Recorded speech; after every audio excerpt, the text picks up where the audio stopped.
hard to recommend games like this one. Metallic Child fits comfortably in the roguelike genre, and if you've never played a roguelike before, it's kinda like filing taxes. That being said though, Metallic Child is a good entry point into the genre, and if you're not sure if filing taxes is fun, then this is probably the best game for you to get acclimated to. Jokes aside, roguelikes are known for their difficulty and their ability to eat away at your day like a dead-end job.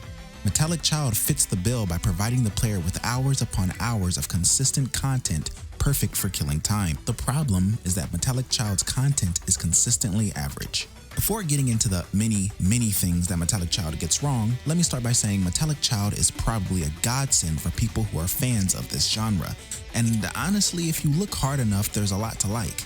The anime art style and cute yet somehow badass character designs really complement the game's feel and accentuates the anime story it's trying to tell. The Mega Man-esque level select also helps give a sense of progression as you make your way down the list, blazing through levels and squaring off against interesting bosses. Something cool that stood out to me was that in the menu I noticed a kid mode that allowed you to turn off explicit content, making the game suitable for children. This is really cool. Why don't more games do this? Another thing that I like about this game, and I'm probably the only one who cares about it, is how the game contextualizes the player in its gameplay. The game provides an in-game explanation for the main character, Rona's ties to the player.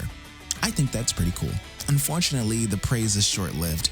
I finished Metallic Child in about 24 hours, and I realized that I wasn't liking it around hour 3. I played the game on Nintendo Switch and frequently switched between docked mode and handheld mode to get an idea of how the game ran. Most likely the issues I faced aren't present on more powerful hardware, but I wonder if other Switch players ran into the same bugs I did. The first thing I do when I play any new game is check out the settings and see what I can mess around with.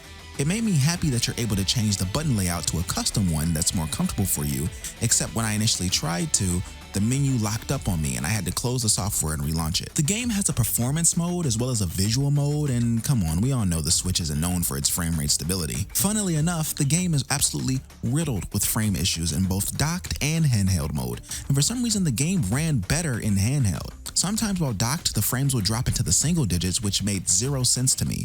Well, look at these graphics. Why can't the Switch consistently run a game that looks like a 3DS game? The gameplay of Metallic Child is simple enough, and dare I say, it's kind of fun in small doses. You navigate through randomly generated levels only to be stopped by a random selection of enemies for you to ram your metallic body into until one of you dies. And while this could be a fun way to waste time, it lacks any semblance of depth, which also doesn't make much sense because the game spends almost 10 minutes explaining all of its gameplay systems to you in the intro. Just because your game has a lot of options, it doesn't mean your player will ever need to use them all. Most of these options are tied to combat, but why would I ever use these wacky upgrades when I found the optimal strategy of spamming the throw button and throwing every enemy into the wall 15 minutes in? Upon killing enemies, you can pick up an upgrade, and one of these upgrades allows you to throw almost every enemy you come across, turning the game from a series of challenging combat gauntlets to a walk in the park.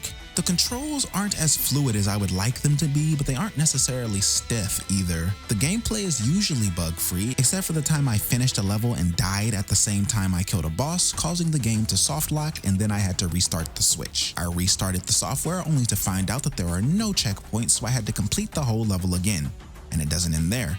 Each level has 4 mini levels jam-packed into it, so in order to get back to the boss that I just completed, I had to beat level 1-1, 1-2, 1-3, and 1-4. As you can probably guess, I wasn't too happy about this. The game's levels last too long, and they all follow the same structure. There are some levels that provide some new gameplay, but they still take too long. There's also way too much dialogue. The game introduces these interesting and wacky characters, but sometimes they overstay their welcome, so more often than not, you'll probably find yourself mashing the A button to get back to the action. But then you remember the gameplay hasn't changed much and you've been spamming the throw button for the last 10 hours. Criticisms aside, I can't pretend like I didn't have any fun with Metallic Child, and honestly, I should probably give it more credit for getting me to play it to its conclusion, even though I usually skip games of this genre. But due to its repetitive nature, game-breaking bugs, and heavy-handed, poorly paced story, Metallic Child gets a 65 out of 100.